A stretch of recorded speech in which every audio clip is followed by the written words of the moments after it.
Okay, we got another minute. I've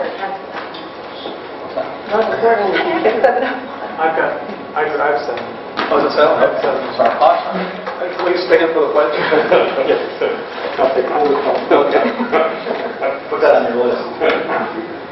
I pledge allegiance to the flag of the United States of America and to the republic for which it stands, one nation, under God, indivisible, with liberty and justice for all. Okay. Any visitors signed in? I think I started. Okay, one second, I'll grab it, Peter.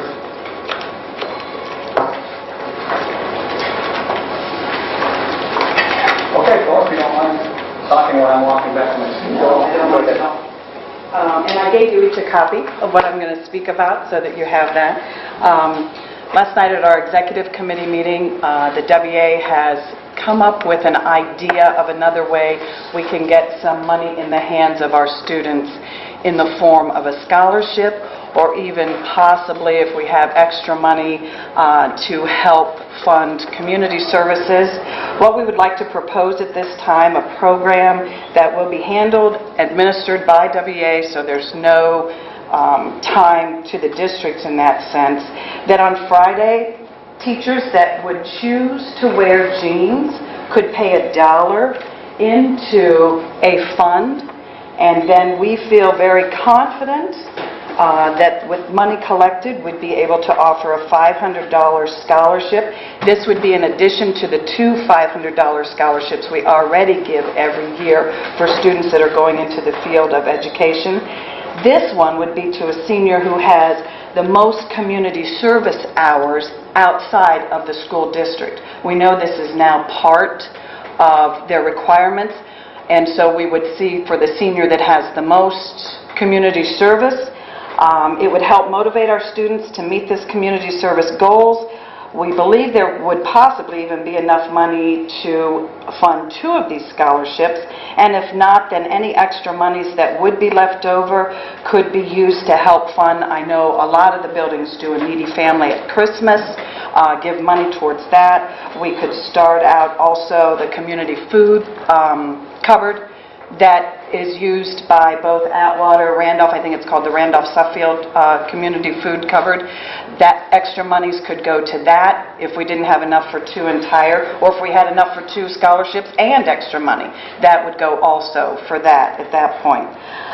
We feel it'd be a great opportunity for our seniors to get some more money in their hands, to motivate them to go above their community service requirements.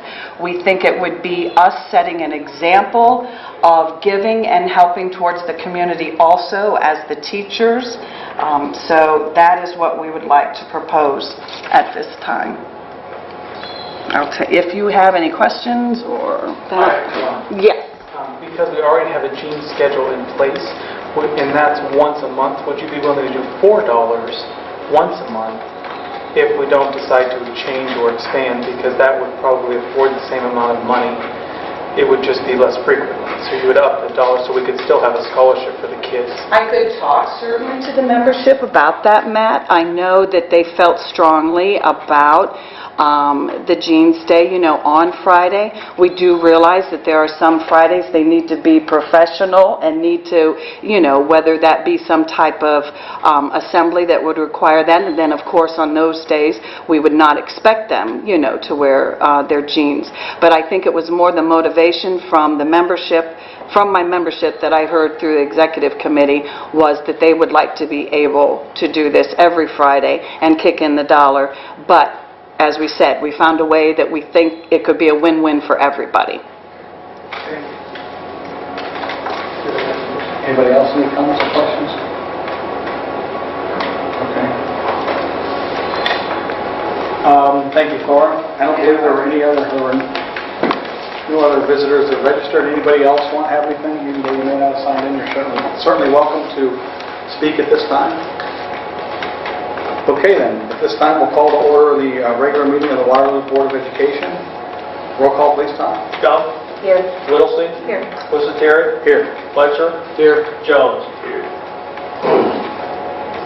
Item 4 is the President's report, and nothing specific to report this time. So we'll go to item 5, Superintendent's report, Matt. Okay, I have a number of items for you guys tonight. The first one I would like to talk about is the results from the state report card.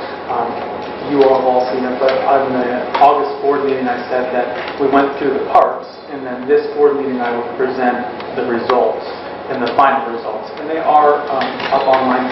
Actually, I was very happy today because I checked, and this is the first time I was able to see it in the actual format that they claimed it would be in. So in weeks prior, it was not this pretty. But anyway, so you'll see a lot of coming in 2015.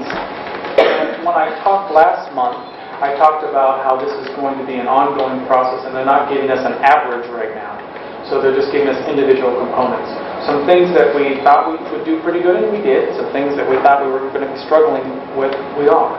So let's look at achievement first. Achievement, we got both a B on the performance index and the indicators met.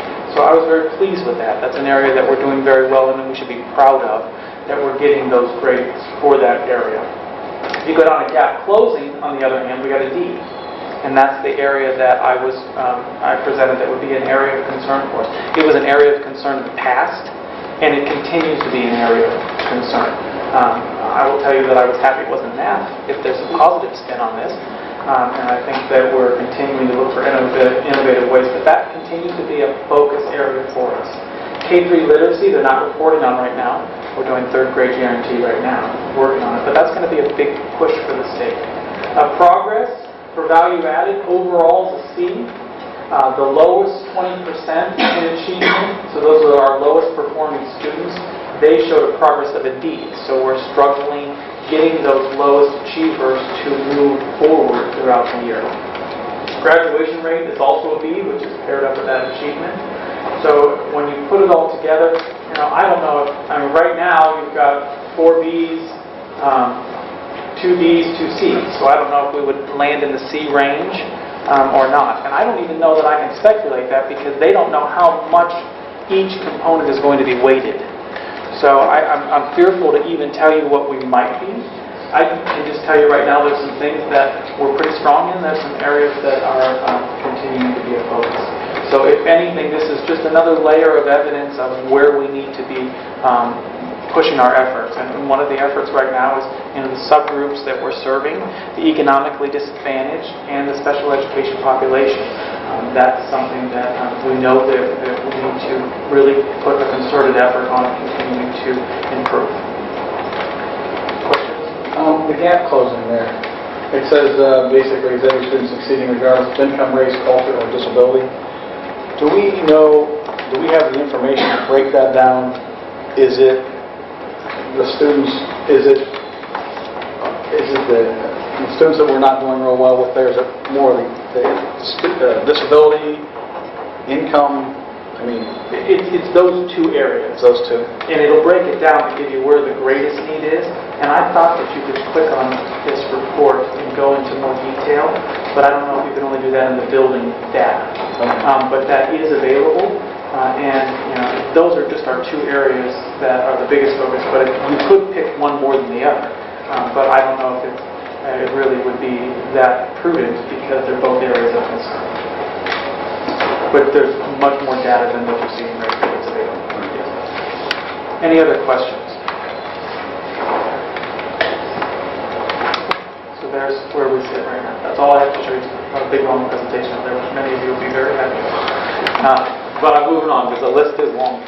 The second thing is pay to participate. And you will see later in the agenda, I want to find it here. Right here, it's A, under superintendent's business, the recommendation to approve the elimination of the band participation fee for this school year.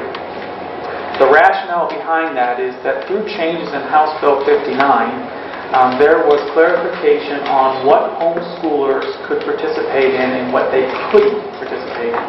So there was clarification by the governor in this budget bill that says that homeschooled students can participate in extracurriculars. But they define extracurriculars as any non-credit, non-graded situation. So football, basketball, ball, they're not getting a grade and they're not getting credit. Band is that anomaly where it is a course taken in school. It is given credit and it is given a grade, which would mean that I would have to deny a homeschool student the ability to participate in the band. Because it's not an extracurricular, that would be the rationale as defined by House Bill 59. It's saying that it's not an extracurricular. So if we're charging pay to participate for extracurriculars, but I'm saying I can't, the House Bill 59 says that band is not an extracurricular, then I don't believe we should be charging pay to participate for that. Our legal counsel says that line of thinking is absolutely appropriate. They believe it's no longer a gray area. We should not be charging for them.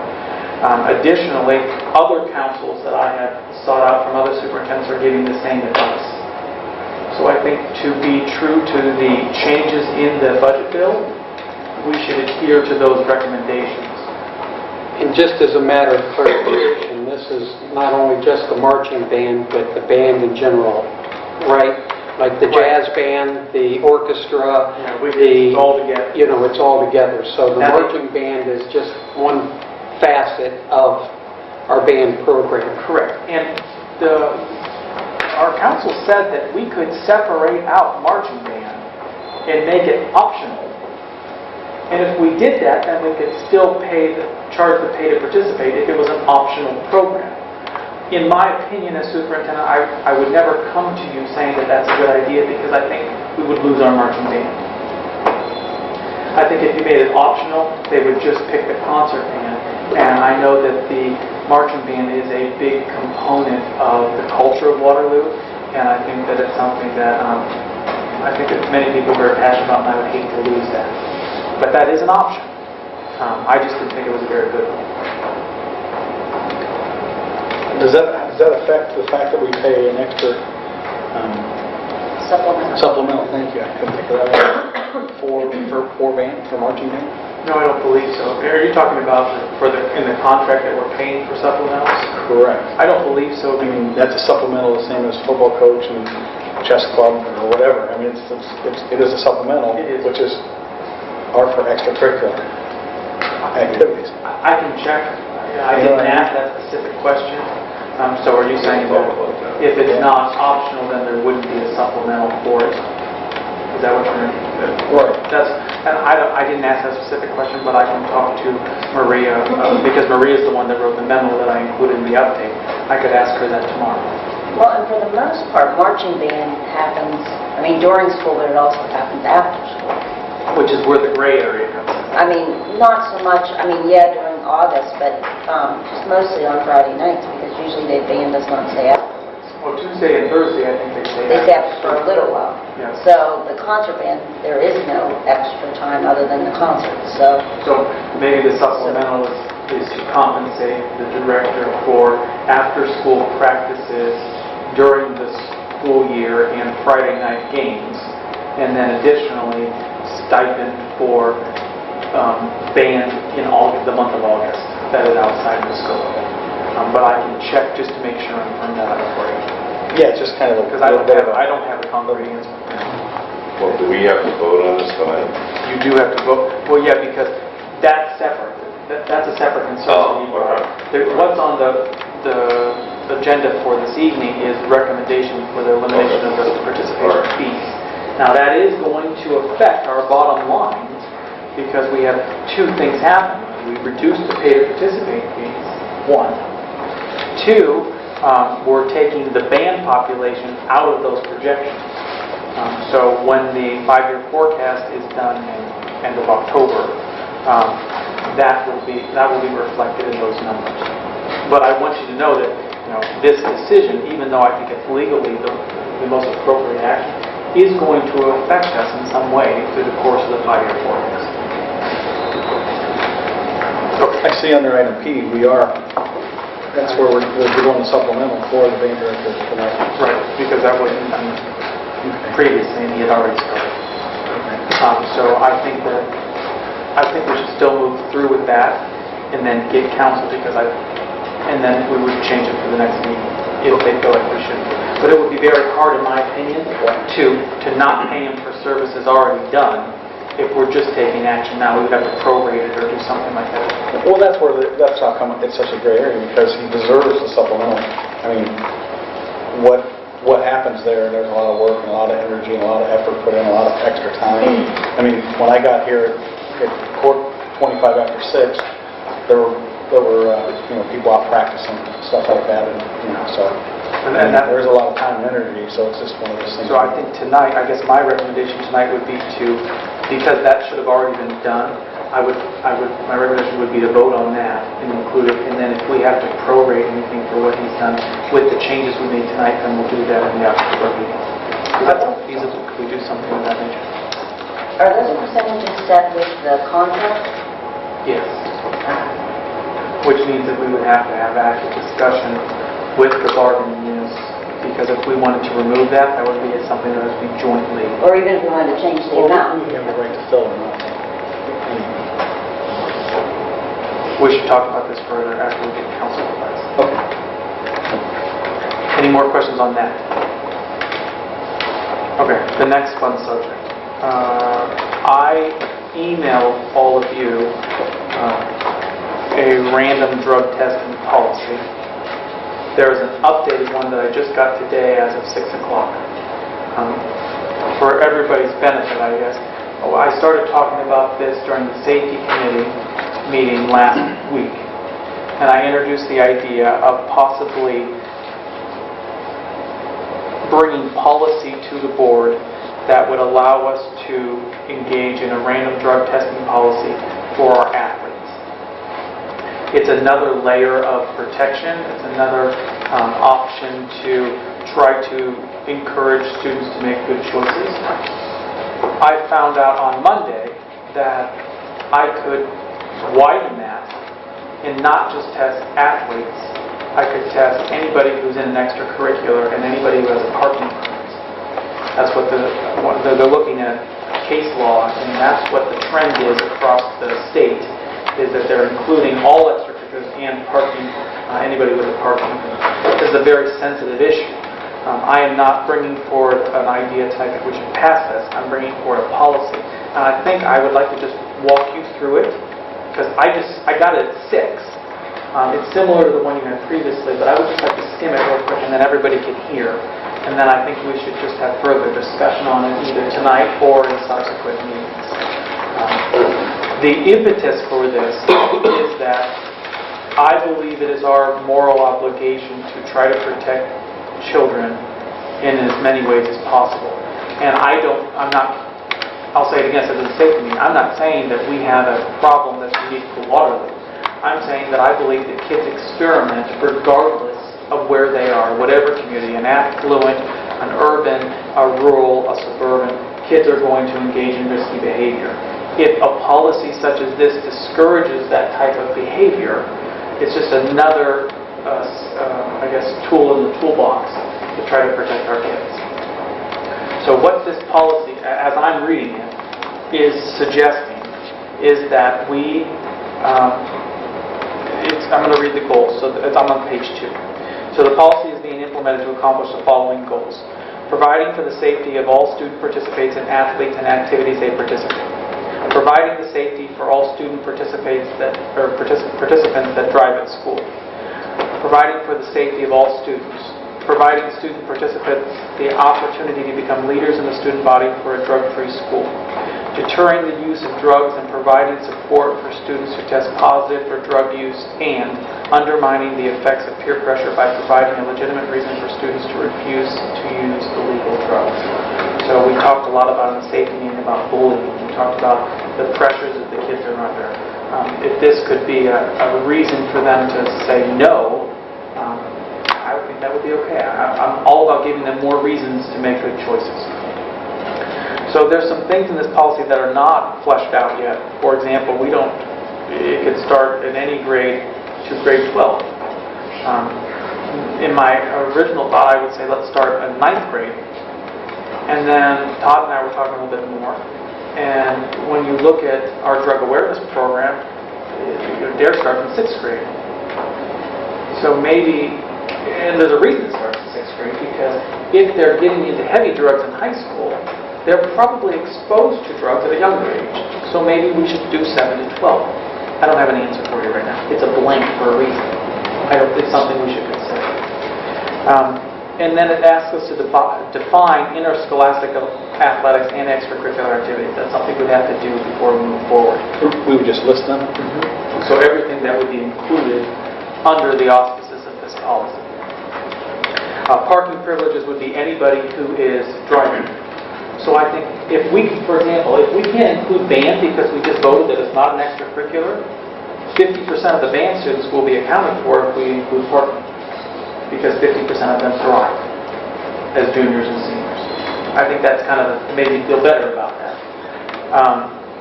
The idea here, if I just talk broadly, is that a vendor, we send a list of students to a vendor. The secretaries generate a list. Anybody who's in a sport, an extracurricular, or has a driving permit. We send it to a vendor, boom.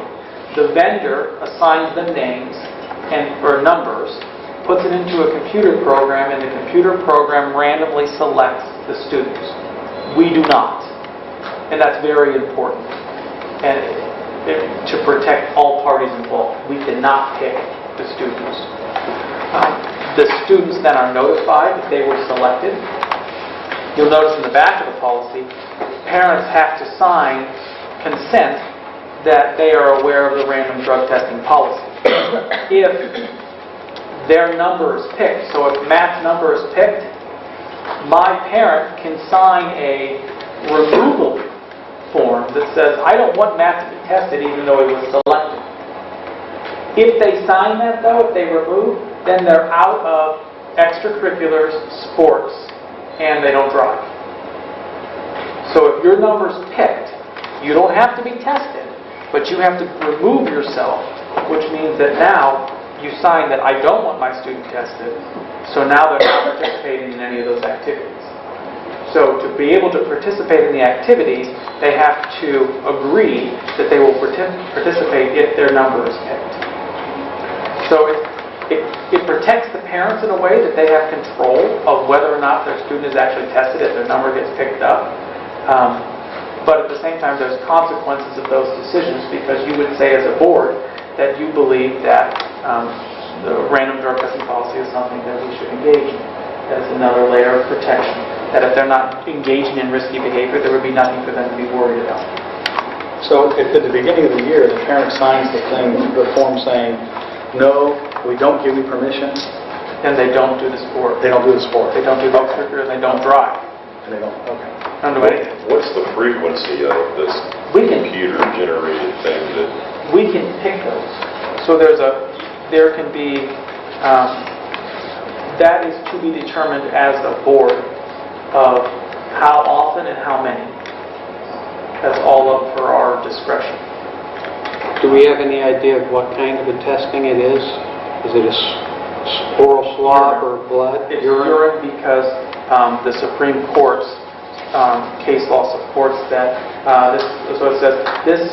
So you will find that we've added the words urine specimen throughout the policy. This was done to clarify that this is the only permissible way to test students. This was specifically added as the United States Supreme Court has repeatedly held that urine collection is permissible and not overly intrusive.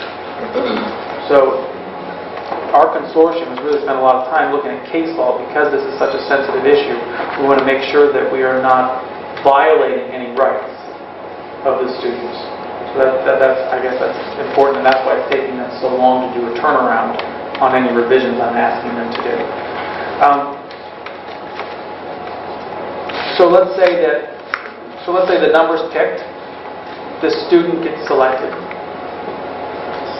They test, and they test positive. The parent then has the right, if they think it was a false positive, to divide that sample up and get it tested again. But that testing expense is at the expense of the parents, not of us then. And the way they wrote it is that each specimen can be divided 3 ways. So you could do 2 additional tests if the parent wanted to. They also said that we have choices on the number of, so first positive result, what's the consequence? Second positive result, what's the consequence? Third positive result, what's the consequence?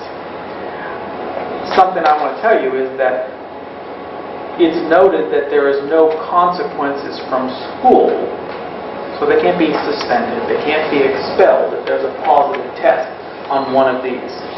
The consequence is that they're suspended from the interscholastic sport, they're suspended from the extracurricular, they're suspended from the parking privileges for X amount of weeks for each positive result.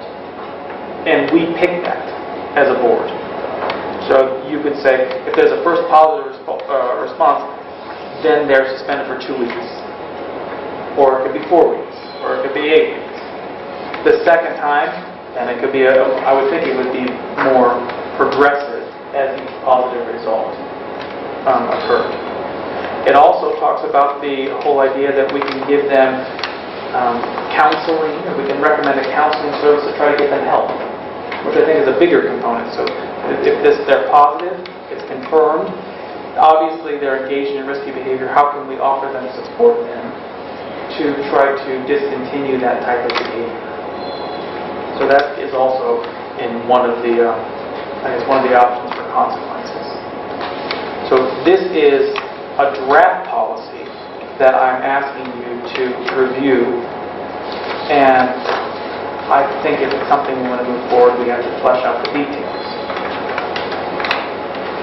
It's not, it may, everybody that I've talked to so far has not had a problem with it, but there's going to be people that are going to be emotional about this. There are going to be people think that that's not a good idea. I'm not paying attention. Oh, sorry.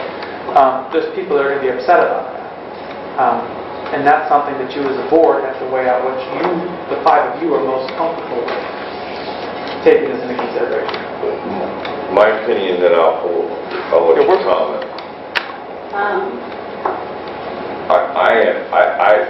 This is a very sensitive issue. I mean, it is for me as a father, as a coach, as whoever. I've seen kids over the years, not necessarily here, but kids destroy their lives because nobody cared.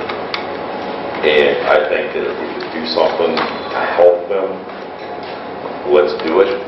I don't want people to perceive us as turning this thing into a Gestapo or whatever, you know what I mean? But in my personal opinion, we haven't really talked about this all that much. You know, I think that I would like to see a little bit more of the parents' input on this before we, as 5 people, just decide what we're going to do here. The other stuff, I don't have a problem. I mean, being a board member, sometimes you got to have thick skin.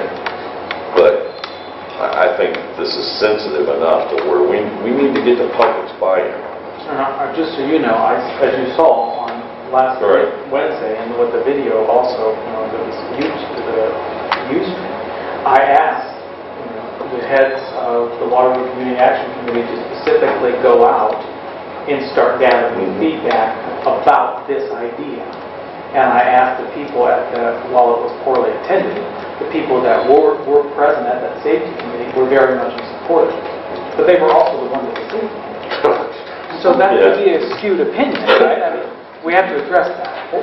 I'm sorry, I didn't understand, Steve. You want to get input for what reason? Just other than, before we go imposing something like this, I would just like to hear what the people of this community that we speak for have to say about this. And I don't see why I couldn't set up a very simple survey and do one of the technology, so if you want to gather input. Right. I think this is sensitive enough to where we need to do that. I mean, if it was something else. But no, if we do that, by my estimation, we're going to get a wide spectrum of responses, and you're still going to have to make a difference. That doesn't mean we shouldn't. Right. That just means that I think this is a polarizing topic. So I want you to think about that before we invest so much time that it stops our progress. I don't know about you, but I've already gotten a lot of opinions from people. They aren't waiting for us to ask them. They're telling me. I haven't had one negative against it. You No, haven't I had have one one. negative? not. I mean, I've had so I must have, I bet I... Hold on one second. Because they really have, I haven't had an opportunity to talk to them together about this. I just emailed them too, so I really want to hear what they have to say first. And then I promise you we'll come to you. But I want to hear what they have to say first. I've heard a little bit, but I haven't heard anybody saying no. Not had anything negative about it at all, nothing. I've had people wanting to know why we haven't started it earlier. I mean, Yeah, from what I've heard, the same thing is they were under the impression that we did do this already. Right, and then again, you get the risk because it's not in our policy. Well, the only negative I've heard is if we're going to threaten to do it and then not do it, it will just be a joke. So, Right. and that's not really a negative, that's just, they're saying, if you're going to do it and do it now. Don't wait. So, The random numbering thing, however that pops up, that's what I don't understand compared to what we talked about before. I mean, if you have suspicions, We can't do anything about it. there's nothing we is there a can do. reason it has to be random? It can't be just everybody? Yeah, I think that's it cannot be. It cannot be. It cannot be. Okay. Can't be And targeted. what's the reasoning behind it? I don't know. I think that's what the That's case what I law get. is supporting. Oh, That's where you get in trouble. Because the law. That could be, You know, if that there's- could be harassment or infringing. But if we're suspecting of an individual student on a side note, so if the principals are suspecting that there's a student with a problem, there's other ways to try to approach that student and get that student some help that would be out of the scope of this. This is just increasing awareness and increasing accountability to the people who maybe aren't showing or displaying areas of concern that maybe be under the radar out of this area. Anything else? Anything, Ken, before I go? Well, I'm going to go before I leave. You don't mind, do you? You're going to get to round it all up, you know? I've been thinking about this a lot, and I have really mixed emotions. Everybody, basically today, in today's world, to get a job, about 90% of the jobs out there, before they're going to hire you, you're going to take a drug test. So it's one of those things that you might as well get used to. I personally am in a random drug testing program, and I've had it where my number's been drawn out of like 2,000 people. My number's been drawn 4 or 5 months in a row. And it's one of those things that's, yeah, I understand it and so on and so forth, but when you're walking into that room, you're thinking, this isn't right. I don't even drink, let alone do drugs. It's like, it aggravates me because it's like, here I am,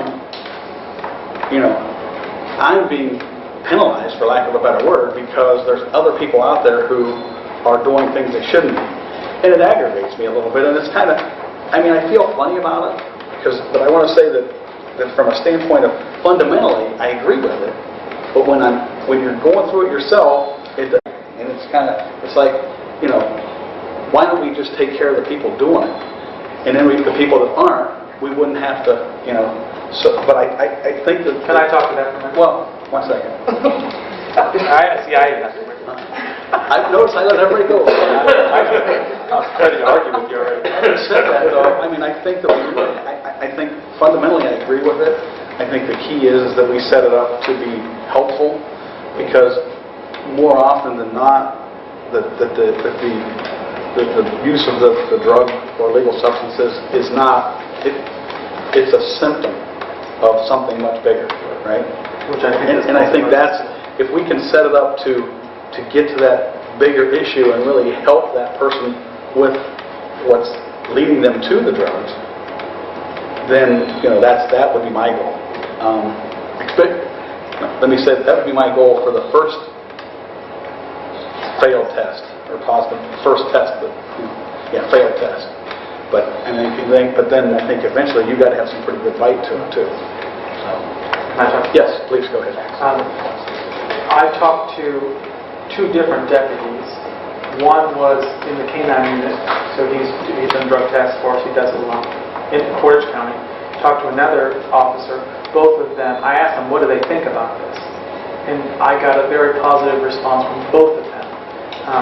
You don't have to look far in the newspaper.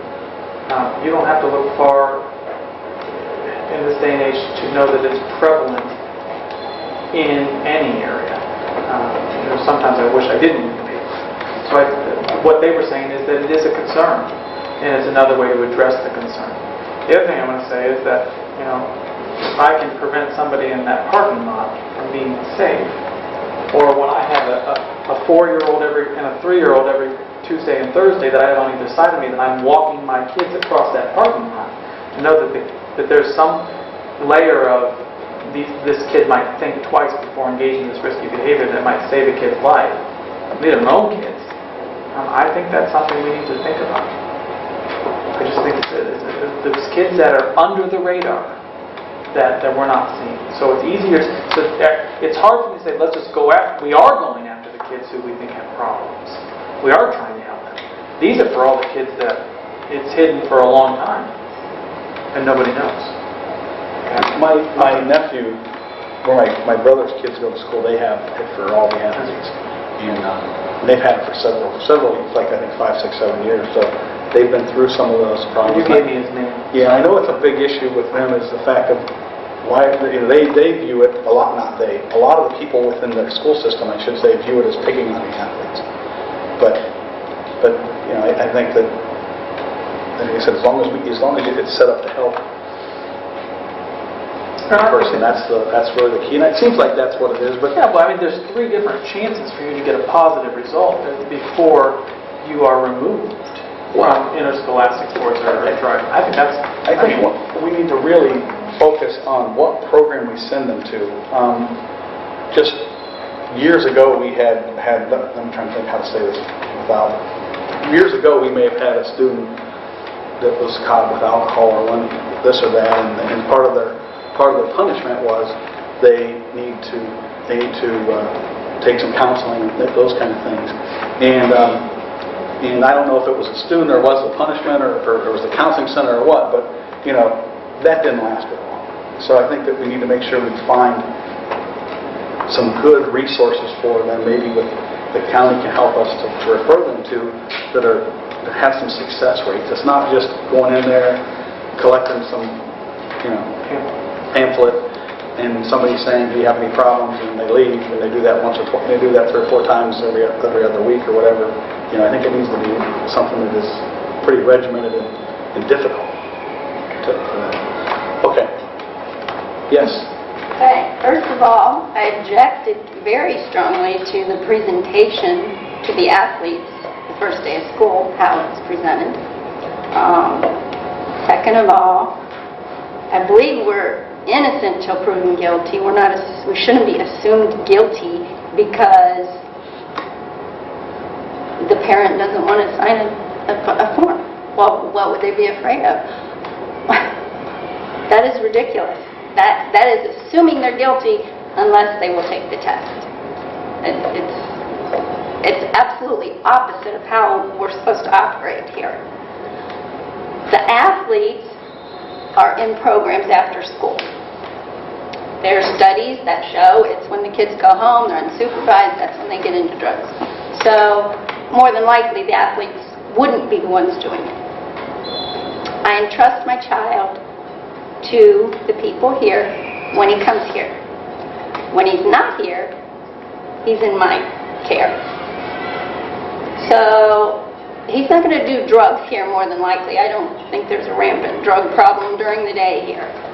So what you're doing is supervising my child when he's off of these premises and punishing them for what you think should be or shouldn't be done. The students, the athletes,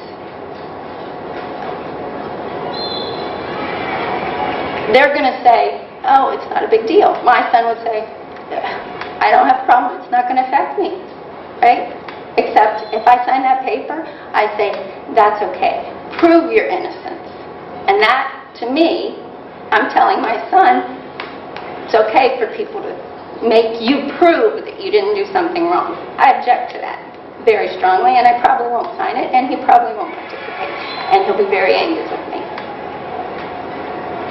That's how strongly I feel about it. Now, people, and you said the trend is this way.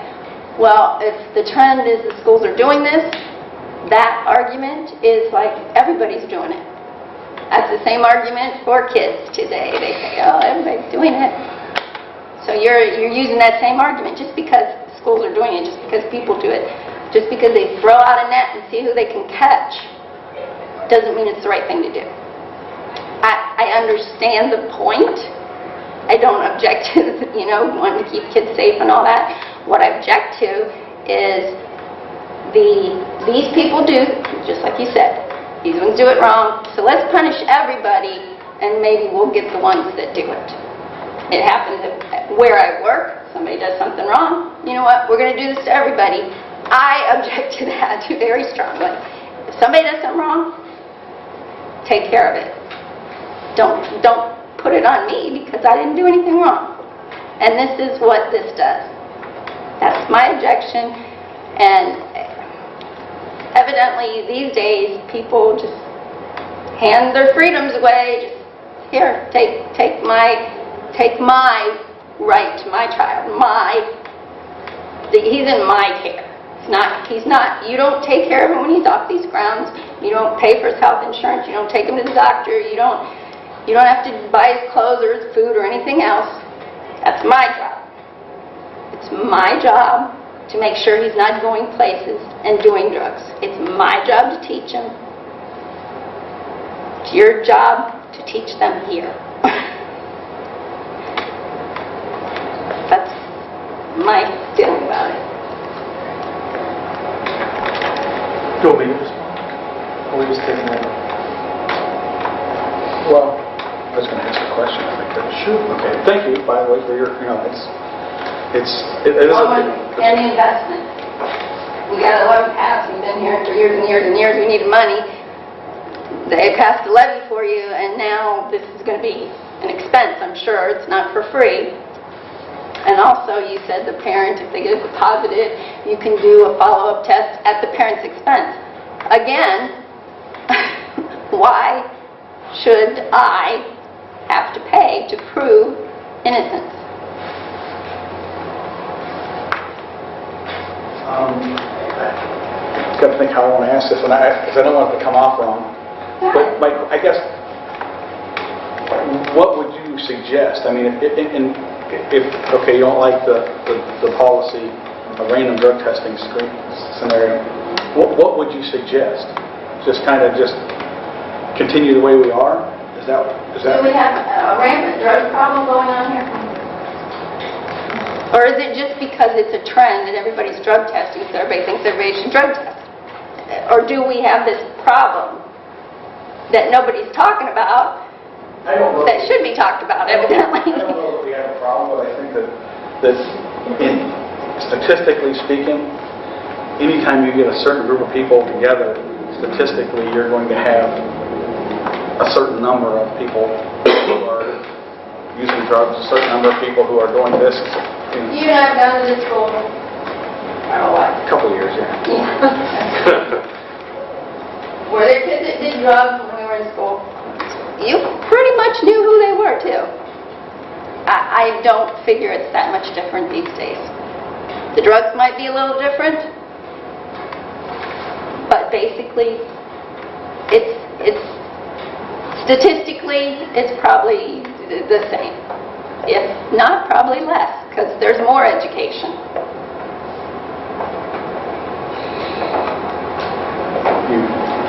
I just have a different viewpoint, that's just it. That's okay, I mean, we're allowed to have different viewpoints, right? I think that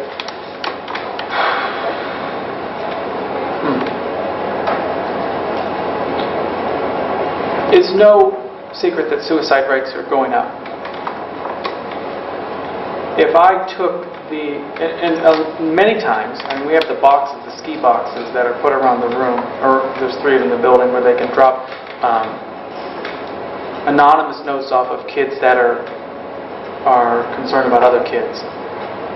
That was developed because a parent didn't know that their kid was in a crisis situation and he committed suicide. I believe that there are parents, no, let me rephrase, I believe there are students that aren't as lucky as yours. I believe that there are students that don't have the support systems, that don't have the resources, that don't have people who are looking out for them for whatever reason. Maybe they're working 3 jobs. Maybe they've got 5 kids in the family. Maybe there's an infinite amount of reasons why there is a wide array of capacities for monitoring your students' progress. And while I would like to tell you that I can sit here and commit that it would be so much easier if everything that was supposed to be handled at home would be handled at home, it's just not the facts of life. We as a school are inculcating the societal norms. There is a blend, and there is no longer a cutoff of at 3 o'clock and everything is taken care of at home. It's just not society. So I think that I view it as a moral obligation to provide supports to maybe people who aren't in the same situation as you. Maybe they weren't as lucky as me, because if my mother knew about this, which I'm sure she'll watch the YouTube because she likes to watch the video to see her son on screen, she would tell me, She's the one. yeah, she's the one. She's the one. She would say, I think this is a great idea, but I didn't need to have, this would make no difference in my house because my mother was evil. In the most wonderful way, but she did what you're describing.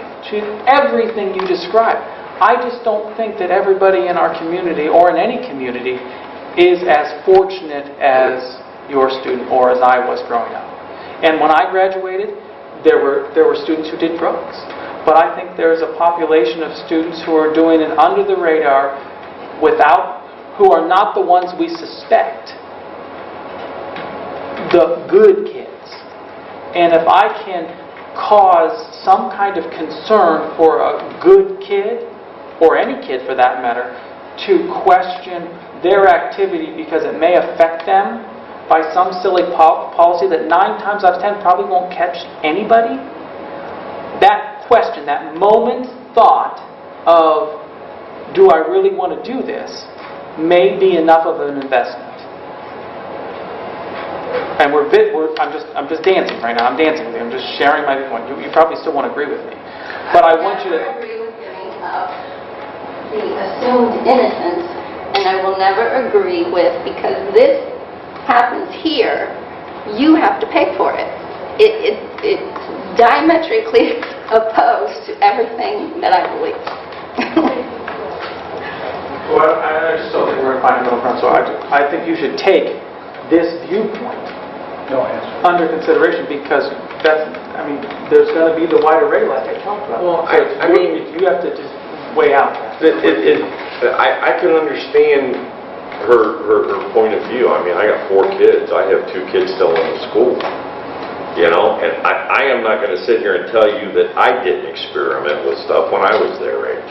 I mean, I would be anybody that would say, well, I can't say anybody, but I'm not going to sit here and tell you that I didn't, because I did.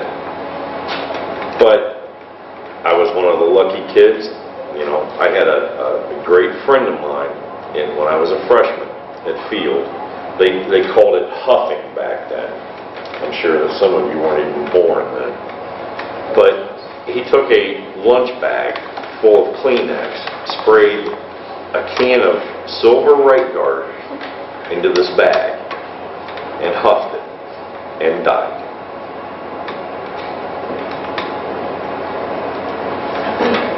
He had a problem, and maybe a program like this may have saved my friend. I don't know. There was a football player in Texas 3 years ago, it was 2 or 3 years ago, that his heart blew up at practice. It wasn't marijuana, it wasn't meth, it was Adderall that his mother was on. He's taking Adderall, trying to stay up, do his homework, play football better, and die. So I don't know. I understand your point of view, but I have about, in the last 14 years I've been doing this, I have about probably 20 or 30,000 kids that I like to call my own here that I love and I would die for.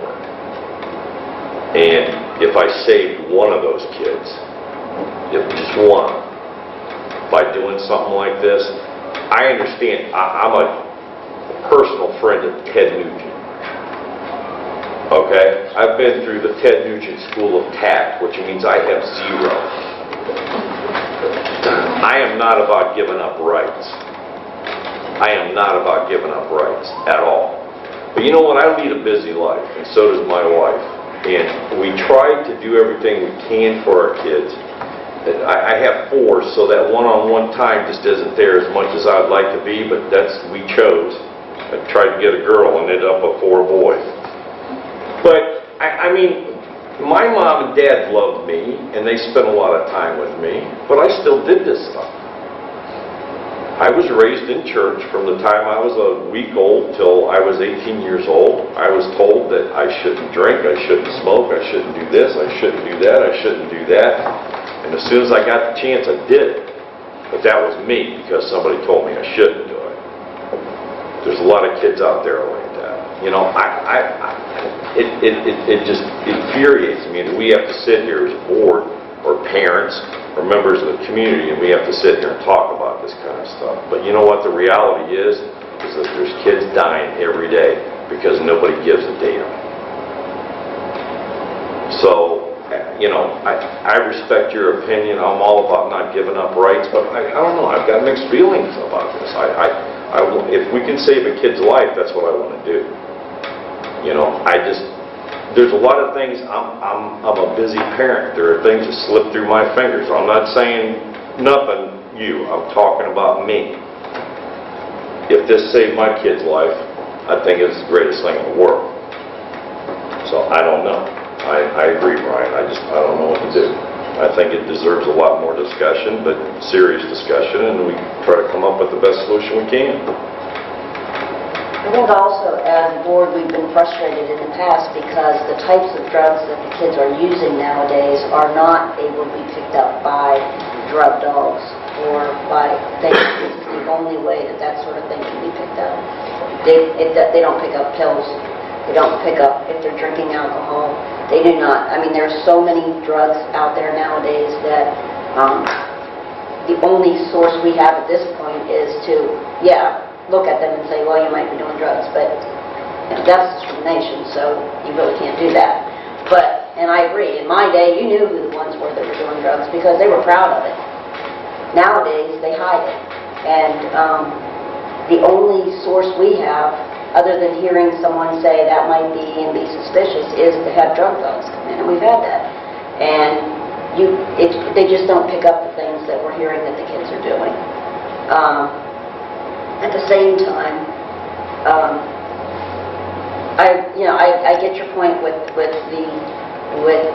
rights, because I'm the same way. I think at this point you have no say in what the government does. You have no say in anything, and they take all your rights away, and you're stuck. But at the point where you hear this stuff's going on, I mean, I don't know about your son, but my son, I'll say, well, they don't do that. And he's like, oh yeah, they do. And he goes down a list with me, and I'm like, no way. No way that kid does that. And he can go down a list and say, and I'm like, how do you know this? Because they talk about it. They talk about it, but they don't talk about it to the point where someone's going to turn them in. Because my child, whenever I say, well, give me a list, and he goes, oh, you're not getting that from me, because I'm not going to be the snitch. That's still the same, too. But, it's just the fact that whenever this came out, and the group of kids that Adam hangs around with, I said, what do you guys think about it? And they're like, don't bother me, whatever, because we're not doing it, so we don't care. They don't think about any of that other stuff. They're like, good, because it gets rid of anything in the school that's going to damage someone else in the school. There are kids that are out there that are pushing drugs. And there are so many things now that I'm hearing, and I'm pretty much oblivious to a lot of it. But I will say, even like back in Steve's day, marijuana was marijuana. They grew it, and that's what it was. You grew it, you smoked it, and it was it. You didn't buy it. You didn't get it from someone else. That's how it was. You knew what it was. Now, the people that are selling it with meth in it. Well, the fact is, if you take meth one time, if you try it one time, you're hooked. If you try it twice, you might as well forget that you're ever going to get off of it. It is amazing, the statistics on it. And they're lacing the marijuana with meth. I'm like, I'm just sitting there going, is that even possible? I don't know anything about it, and that's what they're doing. So they're getting these kids hooked from one time, and then alcohol, and it's just amazing. And maybe our kids are oblivious to all this, what's going on in the world in our little brigadoon here at Waterloo, but because they're oblivious, that's whenever they're going to get in trouble. And I think that drug awareness at the same time. Yes, we do it in 6th grade. Maybe we should be doing it more in high school. Again, I don't know, exactly what all they get throughout the high school years, but I think that I just think it's a bigger problem than any of us can imagine, and it's happening right here in our backyards. And I'm saying to Steve, if it helps one child, and maybe it is a child that doesn't have a home life that he can go home to or she can go home to, maybe. But if it helps one child, it's definitely worth it. And sometimes, as we all know, we do the unpopular thing. But sometimes if the unpopular thing is the right thing, then, in my opinion, that's what we got to do. So. Okay, I respect your... Okay. On that point, if that's the case, then the next step would be every student that walks through the door should be done for drug tests, because you're not catching it. That one might not be an athlete. So everything that you're doing, the random one you pick. So this is all on the chance that it might deter somebody. Well, if you're a gambler, if you want it bad enough, you'll say, my number's not coming up, or you won't participate in an extracurricular activity. So it's pointless. So then you say, well, gee, we're not hitting everybody, so now everybody should be drug tested. Now we'll stop it. Where does it stop? Well, unfortunately, the law does not allow us to do that. So just like everything else, we would like to do a lot of things to pass a levy or to get money or to do, and we're not allowed to because we're limited by the state law and the federal laws, and that's how it is. And we're trying to run Waterloo schools. We're, within our limits of what we're allowed to do. And unfortunately, this is the limits that we're allowed. And at this point, this is as big as we can get. If we could get bigger, we would, but at this point, this is our limit. That's exactly what I'm saying, though. If it was legal to test everyone that went through the door, then you'd be wanting to do that. I mean, that's what I'm saying. Where does that stop? I think it's the intent, because I don't think anybody is, and Brian said it, and Matt said it too. If the intent was just to bust all the druggies and put them in a cage somewhere, that's one thing, but the intent is that we care enough about these children that maybe if we save one of their lives, it's not all that convenient. I absolutely believe that, but what I'm saying is, on that same theme, you can say it's not effective enough, we need to test everybody.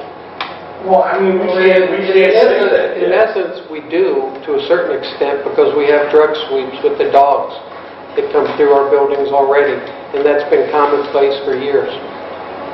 So in essence, if it's in the school and it's detectable by a dog, doesn't matter if you're an athlete, if you're, a student, if you're a teacher, if you're a janitor. At these premises, I don't see one single problem with that. If there's drugs here, you should be able to find them and take care of it.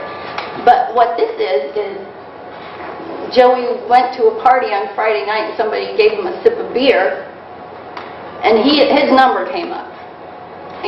That's a net you're throwing out to prevent something. Okay. I'm going to move forward with the understanding that I think that we should, because I gave you this newest edition just now, it would be my recommendation that you read it thoroughly and that we continue discussion on this. I think you should do an informational meeting. I did the safety committee meeting, and that's what I'm talking about now. I could do a meeting just on I Yes. did a meeting, they're not coming here. No. No, you're Now you're saying. getting- It's like, do I need to go see something You're going starting on? to see shadows. You're good for now. I will hold whatever type of meeting, I think, do you guys agree an informational meeting would be good, just on this. Not really. just on this topic? People don't show up. I think it's a waste of time. But you give them the I think opportunity. you ought to have it, just get people in here if they are really interested. They're not. If they don't come, then it doesn't matter which way. It ain't gonna hurt anything to It's going to put it off longer. Why? Let's keep putting it off and keep putting it off so people can laugh at us that we bring up this stuff and then we don't do anything about it. I don't think anybody's gonna laugh at us if we're trying to do it right. The kids What are about laughing that at us. September The 23rd kids meeting? are laughing at us, not the adults, the Well, kids. I guess I'm not concerned about a kid laughing. First I heard about it, not us. Okay, so in plain sight, Yeah. Explain that a little bit, maybe. okay, so you know, the that would be night, a good. what night is that? That is It's Monday the 23rd, I believe. Monday the 23rd? Let me confirm that, so I'm not getting this information. It is. Monday the 23rd is in plain sight. That is when the Bath and Copley Police Departments are coming, setting up the room for, I guess, to increase awareness of things for parents to watch out for, that if they maybe have some of these things that we wouldn't think about. That's called in plain sight. You as a parent wouldn't think that that would be a risky object to have. It would cause you to have concern. I see no problem with me passing out surveys that night and collecting surveys. I mean, there's going to be people here. I don't know that I should double up a meeting. I think that I should try to gather information. So if we survey them that night and say, turn it in when you're done. Well, as part of that meeting, is there going to be a central gathering point? I don't know if it's on, is it, help me, Mark, After because you you went go through. through the teenager's bedroom, then there's a Q&A afterward with the sheriff's department. My question is it a cycle where people just keep going through, or is it a one-time? It's a one-time thing, and then afterward, that's how they did it at Copley. So So it's a there's a forum one-time, at the end. took you about 5-10 minutes to go through, and then they sat down afterward. And I guess I'm saying, could you dovetail the end of the Q&A? 2-minute, 5-minute presentation on this, pass out the survey. I can't, but let's just look at the validity of this. If I'm passing out a survey on the night who the parents are attending that are worried about drugs, that may be skewing the results. Statistician, would that be a fair estimate? Fair enough, you will. Thank you. I could do it, but I think... Well, my first thing is to have a meeting especially for this, and nobody wanted to I do know, that. well, I'm arguing So we just got to argue. What do we want to do? I mean, we can either do it a special night or not do it at all, but we can't, I mean, you know. You tell me what you want. What do you guys, you don't want to do one at all? Is that what you're saying? It's not that I don't want to do it, I don't think anybody's going to show up. Well, I think you have to give No them one shows up at anywhere. I think you have to give them the opportunity, right? They're paid to Correct. show up, I agree she's paid with to that. show up. I'm not paid to show up, I just come. Yeah, you're not, we got 3 here that aren't paid to show up. Well, but my point is that you have to give them the opportunity. Yeah, that's fine, whatever, I just do it quick. And you talk about the drugs, the drug problem now. 60 years ago, the same thing was happening in schools. My husband, when he went to school, he saw kids using dope and stuff like this. That was 60 years ago, 65 years ago. He would have been 87 today. So that you can figure how many years ago he was in school. And they were doing it. Do you think we should have a meeting? An informational meeting? I agree that you have to give them the opportunity. I would, other than how you can get the desired participation, I don't know. I mean, meetings don't seem to be effective. So, you know, is that going to give you the desired effect or information? No. Is getting something like a hotline set up that we can, I could do a Google survey, like we did for the technology. and that send it out maybe to they can parents. do it anonymously, just go onto a website and Michael. do a quick survey, and I think that would be probably as effective, if not more so, than what their commitment to come to a meeting. Everybody's going to come to the meeting, for the most part, is going to be, Polarized one way or the other. yes. Well, that's what you, I mean, that's, So I think if we could find a way of making an anonymous something, If you're contribution going to to hit me in the that. head with that gavel, well, my it'd point be a is, whole lot better if you'd asked me if you could do it first. It's not going to make it hurt any less, My- at least you asked me. my point is we said we need to gather data. We need to gather information.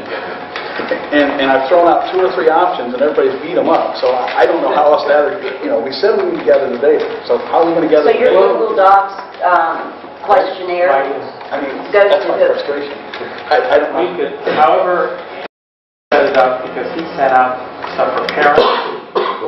And, I mean, I can survey parents, anybody on the distribution list that is willing. We could survey the kids. The kids. I could have every teacher do it. We could have every teacher grades whatever you pay, do a survey. I have no problem.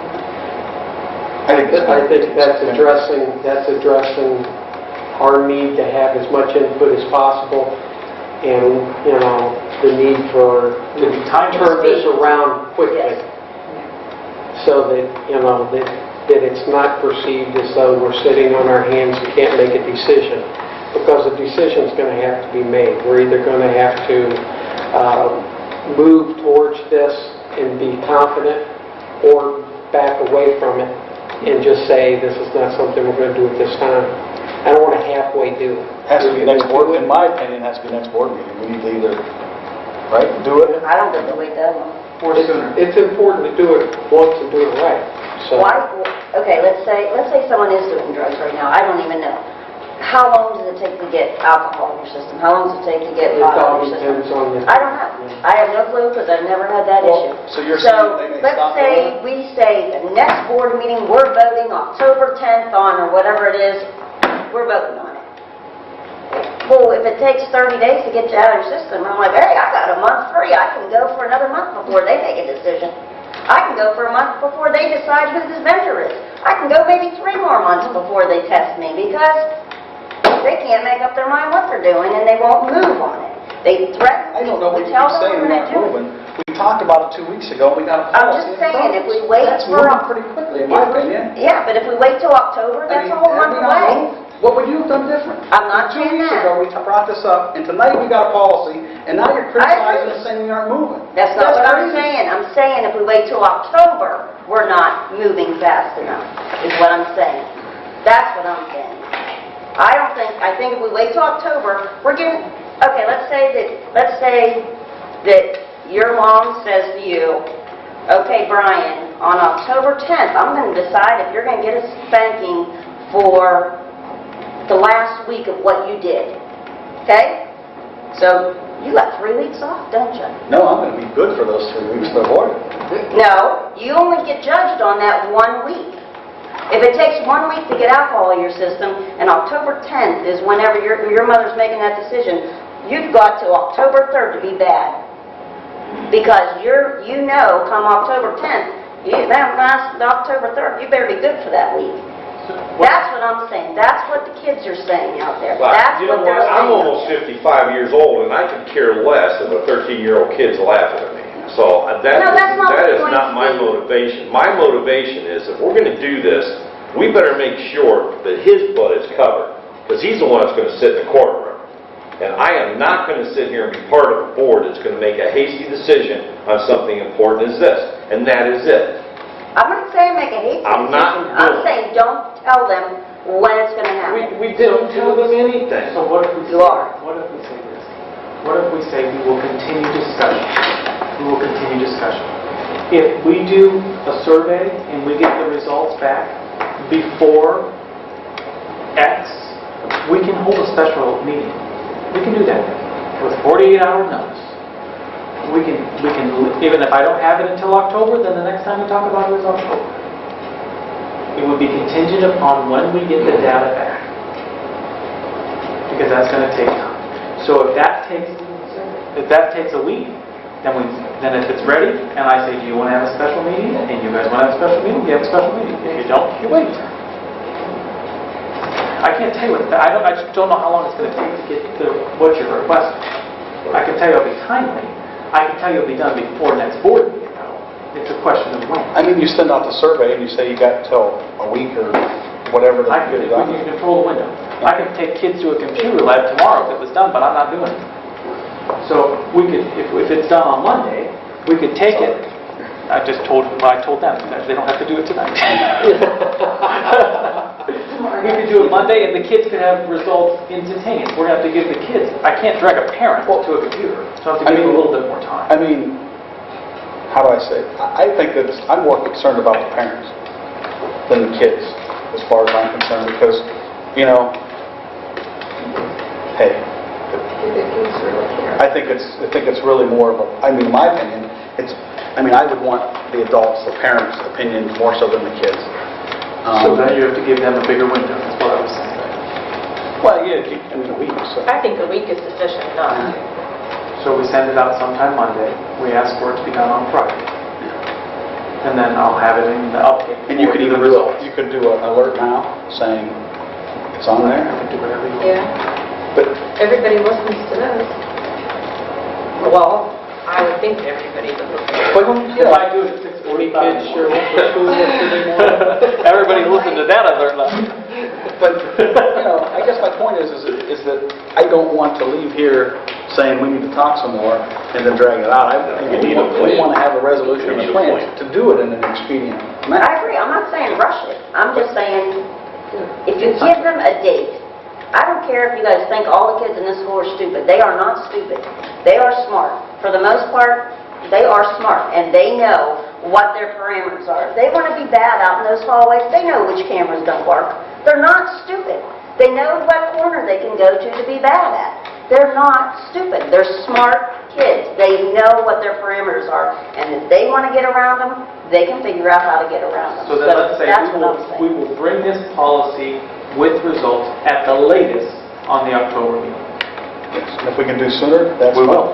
I mean, there's a lot of things that have to be considered. I mean, are we going to start at 7th grade? Are we going to start at 12th? We'd have to fill that in. What's our punishments going to be? We have to fill that in.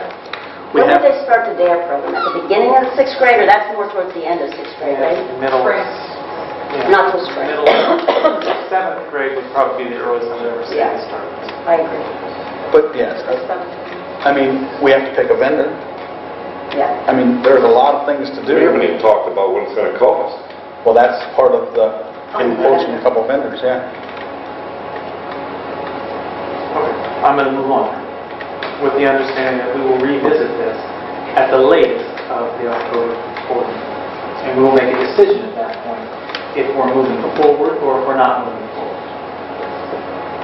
Any other questions on this? Is the survey... The last two things I have are really nice. We're going to survey the kids. We're going to survey adults, right? Are we surveying the kids? I think the more data, the better. So I think we should survey them both. Well, if we survey the kids, we'd like to keep that data separate. Yes. Well, yeah, of course. I mean, I can show you student data and I can show you... Right. For example, when Dr. Hill gave you results, he gave you parent data for technology, he gave you students, and then you were able to compare the results. So, If you get a lot of students that say, no, we shouldn't do this, I begin to wonder about those students out there and whether they're all on drugs. Well, I guarantee you, when I was in high school, I would have been voting no. Yeah, see? But, okay. I mean, that was My 30 two years ago. My two happy things. I have two happy things. The M2 Excavating, the company M2 Excavating, they donated their labor. Now, you notice that this kiosk, we've been waiting for a while on the kiosk. The concrete, the pervious concrete, the eco-friendly concrete from a special place we like to call eco-friendly land. Which we had to do because the grant The specified. grant specified what type of concrete. They donated their labor to do that. So the grant paid for the concrete. They were gracious enough to donate the labor. So, and they had to do it twice because the first time there was an opportunity they had to rectify. They donated their labor to do that, and that didn't have to come out of grant money, that's a big deal. That was very kind of them because they didn't have to do that for certain. So I'd like to thank them formally. The second thing that I have for you that's good news is Bob's Pizza donated the mascot. We never had a mascot, to my knowledge. Supposedly, we had one a long time ago, and it was Mark Herchek. From Yeah. what I heard. Yeah, we, Mark Herchek years ago. So we have, in recent years, we have not had one. And he is called Ike the Vike. He was at the game, last Friday's game. I think that the student who will be remain nameless did a fantastic job as Ike the Vike. And I'm very gracious. Caitlin King spent time trying to solicit people to donate Bob's Pizza. We graciously did that. And you will see him on Friday nights carrying a Bob's Pizza box, or a pizza box. He likes Bob's Pizza. So I think that's a great addition to the athletic program, a great way. I think that we are working together as an administrative team, as teachers and teachers, to increase school spirit, and that's another layer to try to do that. So I was very excited about that. I was at the soccer games, on girls and boys soccer games on Tuesday, and I believe Mike was at the volleyball game today. Very popular in thinking also. Well, we appreciate the community support by, Bob's donating this, and it just goes to show that the community's doing the right thing, and that we're all involved in this. And we have a lot of pride in our sports program, our kids, and we appreciate that to Bob's Pizza. We just want to say thank you. I believe that, the owner of Bob's is a Waterloo graduate, class of '81, and that great class. How do you know what? Because he graduated Ryan. He was soccer. You're Ryan graduated. You were born in '88. We want the survey done tonight. And then also, Institute Excavating, I believe one of the co-owners of that is a Waterloo alumni. Justin Fan, I believe. Right, yeah, so it's nice to see people coming back and helping us.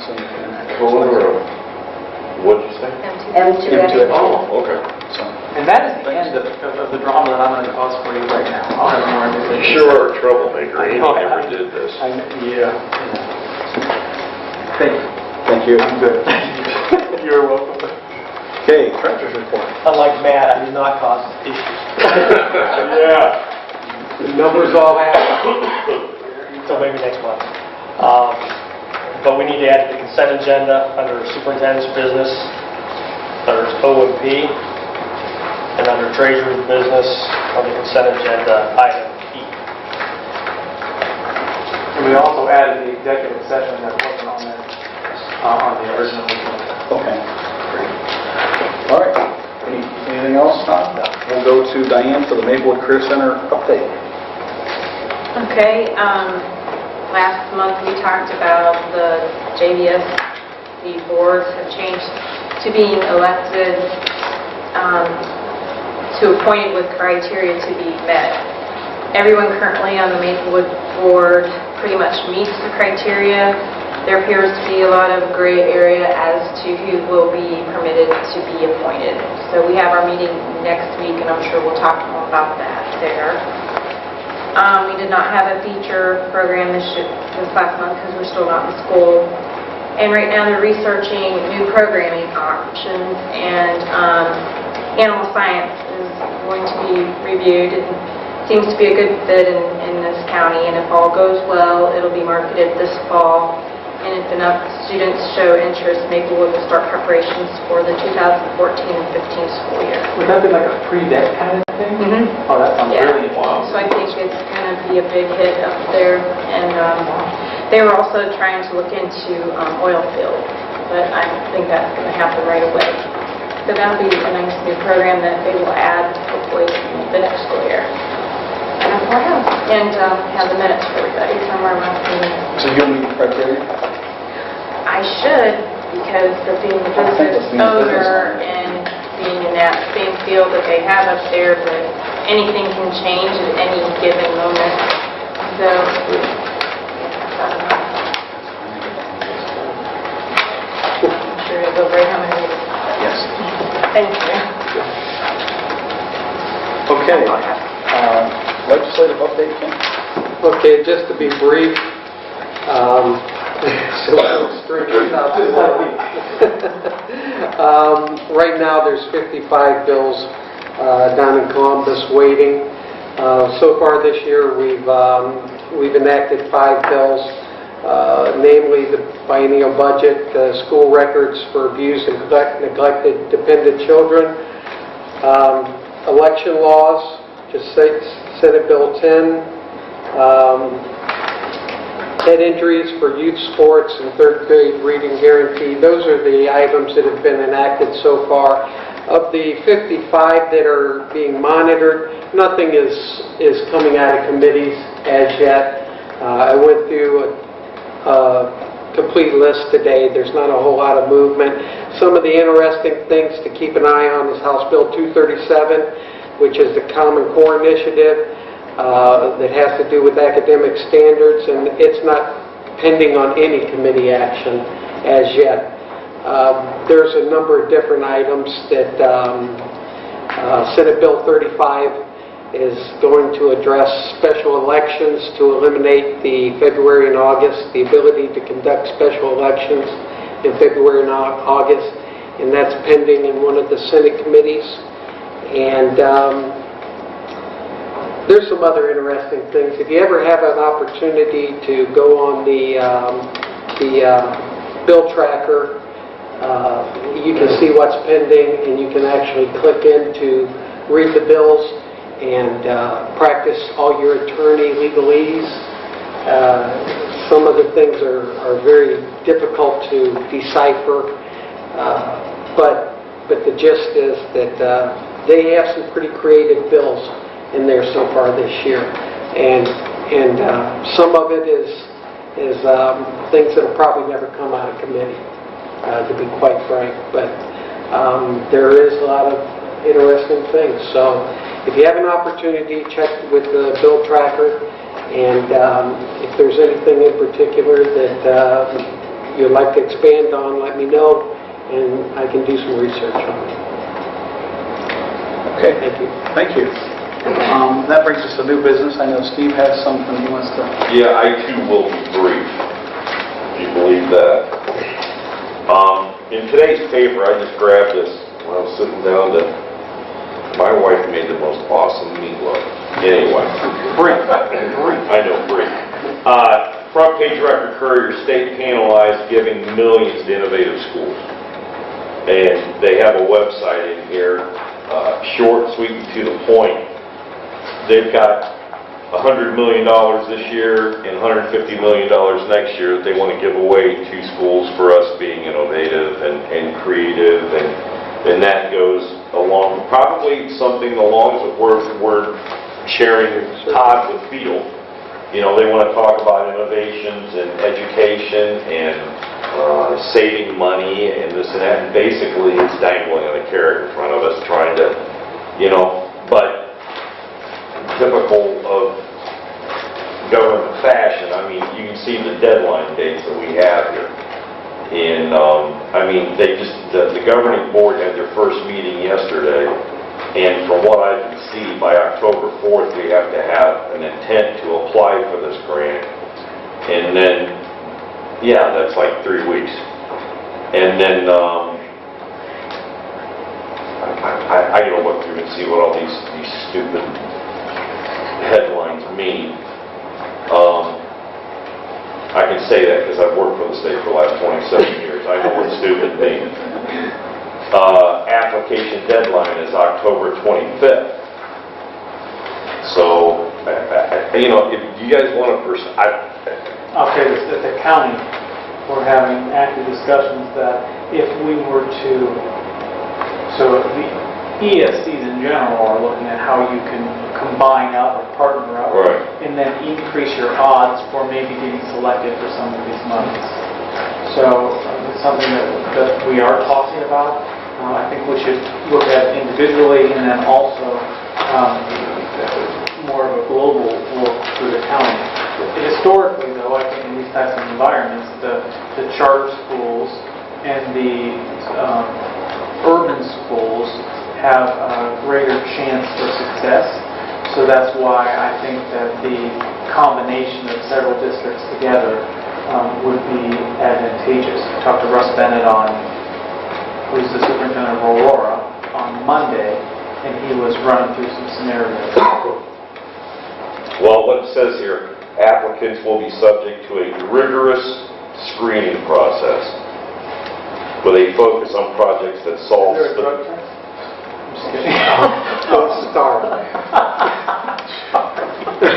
Just curious. With a focus on projects that solve specific problems in their schools, like how to pick a good superintendent. That's not it. Can be quickly duplicated by others and are sustainable. And I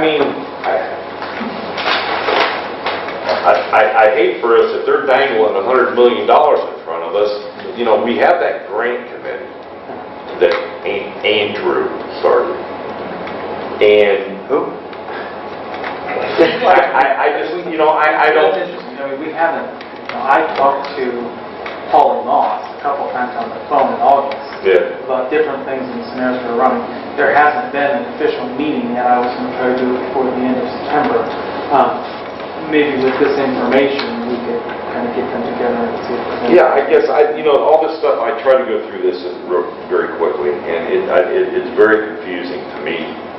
Probably wouldn't be to you if you sat down and looked at it, but I see $100 million this year and $150 million next year. You know, It's something we could look at. Yeah, I mean, you know, I don't think a lot of schools have a grant committee like we do. You know, and I mean, they haven't been successful yet, but I mean, they're beating it up pretty good. And we have some very good people, some very smart people on that committee. Grants are not easy to get. So I have a friend that is for lack of a better term, she is a grant writer, and she specializes in finding creative ways to structure grants and so on and so forth in grant applications. And You think she'd be interested in? she may be interested in that because she used to live in Atwater, now she lives in Bristown. I'm sure she would probably be more willing to help. plus all those people that we got. Absolutely. Yes. Very important as you write these grants, it's very important that you slant them in certain ways, and professionals know how to do that. And plus their contacts and their ability to read between the lines to see what the different foundations or whomever want. If this is going through the state, I'm not for sure, but I've worked with grant writers with private foundations, and the reputation of the grant writers goes a long ways to those foundations to know that their monies will be utilized wisely, and the trust factor is huge. So, but if we've got some... Well, we can look at it. I just don't want to, you know, people to expend a whole lot of energy on something we have zero chance of getting. But I mean, really if you don't ask, you don't get. Exactly. You know, so. Exactly. But they don't give you a whole lot of time to put a game plan together either. She was very involved in the grants and that were put together for the addition of Hattie Oral School. So It sounds like she has some she may have some ideas. creative ideas. Yeah, maybe she get past Polly and see what she thinks, because I think that's what Polly does at that place where she is. So. Thanks, Steve. Any other new business?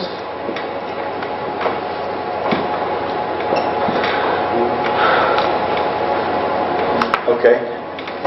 All right. That brings us to the consent agenda. Any comments? Anything you'd like to add in there, Mr. Superintendent? I think that the one thing I want to draw your attention to is that we were recommending item G, we found a head mechanic. His name is Ty Brooks. We're officially hiring him tonight. He starts tomorrow, September 13th. It has been very good. He was working in Akron, one of the Akron districts. He also worked at Hudson before that. He lives in Palmyra, I believe.